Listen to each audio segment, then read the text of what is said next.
நம்ம எல்லாருமே கண்டிப்பா ஒரு நாள் யோசிச்சிருப்போம், நம்மளுக்கு வேர்க்காமலே இருந்தா எவ்வளவு நல்லா இருக்கும், இந்த மாதிரி வேர்க்கிறதால கசகசன்னு இருக்கு அப்படின்லாம் யோசிச்சிருப்போம். நம்மளுக்கு வேர்க்கிறனால நம்மளோட ஸ்கின் இந்த வேர்வை பாதுகாக்குது அப்படின்னு சொன்னா நீங்க நம்புவீங்களா?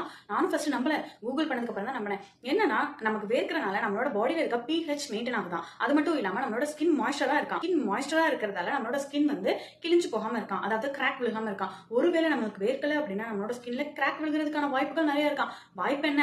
கண்டிப்பா விழுந்தே தீருமா. அது மட்டும் இல்லாம ஹார்ட் அட்டாக் வருமா. நம்ம உடம்புல இருக்க டாக்ஸின்ஸ் நம்மளோட ஸ்வெட்னாலேயே ரிலீஸ் ஆகுதான். ஒருவேளை அந்த மாதிரி ரிலீஸ் ஆகல அப்படின்னா கிட்னிக்கு லோடு ஜாஸ்தியாகி கிட்னி ஃபெயிலியர் ஆகிறதுக்கான வாய்ப்புகள் நிறைய இருக்கான். அது மட்டும் இல்லாம நமக்கு வேர்க்கவே இல்லைன்னா டயபெட்டிஸ் வருமா. அப்புறம் நம்மளோட எக்ஸஸ் ஹீட், பாடியில எக்ஸஸ் ஹீட்னால நம்மளோட இன்டர்னல் ஆர்கன்ஸ் எல்லாமே டேமேஜ் ஆயிடும் அப்படின்னு சொல்லி நான் சொல்லல, ChatGPT சொல்லுது. அது எப்படி ஸ்வெட் ஹீட்டை குறைக்குது அப்படின்னா, எப்படி சூடா இருக்க தோசைகள்ல தண்ணி தெளிச்சோனையும் அந்த தண்ணி எல்லாம் ட்ரை ஆயிட்டு தோசைகள் சூடு ஆறி போகுதோ, அதே மாதிரி நம்மளுக்கு பாடியில வேர்வை வெளியே வந்த உடனே நம்மளோட பாடியில இருக்க ஹீட் அப்படி கொஞ்சம் கொஞ்சமா ரெடியூஸ் ஆகுதான், இந்த தோசைகள்ல இருக்க ஹீட் போற மாதிரி. அதனாலதான் நமக்கு வேர்க்குது அப்படின்னு சொல்லி நான் சொல்லலப்பா, ChatGPT சொல்லுது. உங்களுக்கு இந்த மாதிரி குட்டி குட்டி இன்ஃபர்மேஷன் தெரிஞ்சுக்கணும்னு நினைச்சீங்கன்னா மறக்காம நம்ம சான்ஸ் சேனல் சப்ஸ்கிரைப் பண்ணிக்கோங்க. தேங்க்யூ.